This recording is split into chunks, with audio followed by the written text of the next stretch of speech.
দশম শ্ৰেণীৰ ফলাফলত পুনৰ উজ্বলি উঠিল ডবকা NRI পাব্লিক স্কুল। অৱশেষত প্ৰকাশ পালে দশম শ্ৰেণীৰ CBSE পাঠ্যক্ৰমৰ ফলাফল। 100% উত্তীৰ্ণৰ হাৰত উজ্বলি উঠিল ডবকা NRI পাব্লিক স্কুল। ছাত্ৰ-ছাত্ৰী আৰু শিক্ষক-শিক্ষয়িত্ৰীৰ লগতে স্কুল কৰ্তৃপক্ষৰ আনন্দ উল্লাস।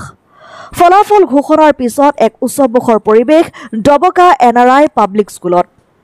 এক উৎসৱমুখৰ পৰিৱেশৰ মাজেৰে ফলাফল ঘোষণাৰ পিছত মিঠাই বিতৰণ কৰে স্কুল কৰ্তৃপক্ষই।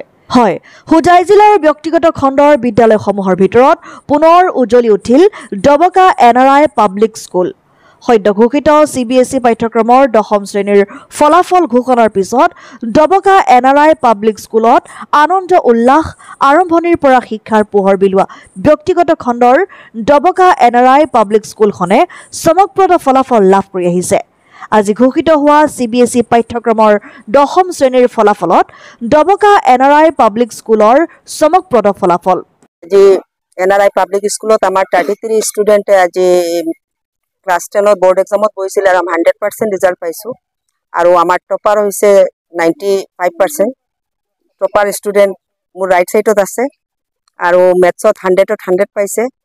আমি আশা কৰা ধৰণে আমি ভাল ফলাফল পাইছো কাৰণ আমাৰ স্কুলৰ যিসকল শিক্ষক আছে বা আমাৰ প্ৰিন্সিপাল স্যাৰ আছে, আজি আমি এই ৰিজাল্ট পাবলৈ সক্ষম হৈছো। আমাৰ শিক্ষকসকলে যি কষ্ট কৰিছে আমাৰ ষ্টুডেণ্টৰ কাৰণে, সেই কষ্টৰ বিনিময়ত আমি এই ৰিজাল্ট পাবলৈ সক্ষম হৈছো। লগতে আমি যিসকল অভিভাৱকে আমাৰ ওপৰত বিশ্বাস কৰি তেওঁলোকে NRI পাব্লিক স্কুলক নিজৰ সন্তানক আমাৰ হাতত তুলি দিছিলে, আমি আজি যিটো ৰিজাল্ট হৈছে প্ৰতিগৰাকী গাৰ্জেণ্টে নিজৰ এজন ল'ৰা বা এজন ছোৱালী পৰীক্ষা দিছে হিচাপে তেওঁলোকে টেনশ্যন কৰি আছিলে কি ৰিজাল্ট হ'ব। কিন্তু আজি আমি এখন স্কুলৰ এজ এ ডাইৰেক্টৰ হিচাপে আমি স্কুলৰ পুৰা যিমান ষ্টুডেণ্ট 33 ষ্টুডেণ্টৰ গাৰ্জেণ্ট হিচাপে আমি ঠিক তেওঁলোকৰ কাৰণে আমিও টেনশ্যন কৰি আছিলো। আমি তেওঁলোকৰ কাৰণে দোৱা প্ৰাৰ্থনা কৰি আছিলো যাতে আমাৰ ল'ৰা ছোৱালীখিনি ভৱিষ্যতে ভাল মানুহ হওক, আমাৰ এইখন অঞ্চলৰ পৰা গৈ এওঁলোকে এদিন ডক্টৰ, ইঞ্জিনিয়াৰ, IAS, IPS হওক, সেই আশা আগত লৈ আমি এইখন স্কুলত আৰম্ভণি কৰিছিলো। আৰু আমি যি 3টা বছৰৰ ৰিজাল্ট দেখিছো, আমি আশা কৰিছো যে আমাৰ এইখন অঞ্চলৰ পৰা বহুত ডক্টৰ, ইঞ্জিনিয়াৰ, IAS, IPS হৈ ওলাব।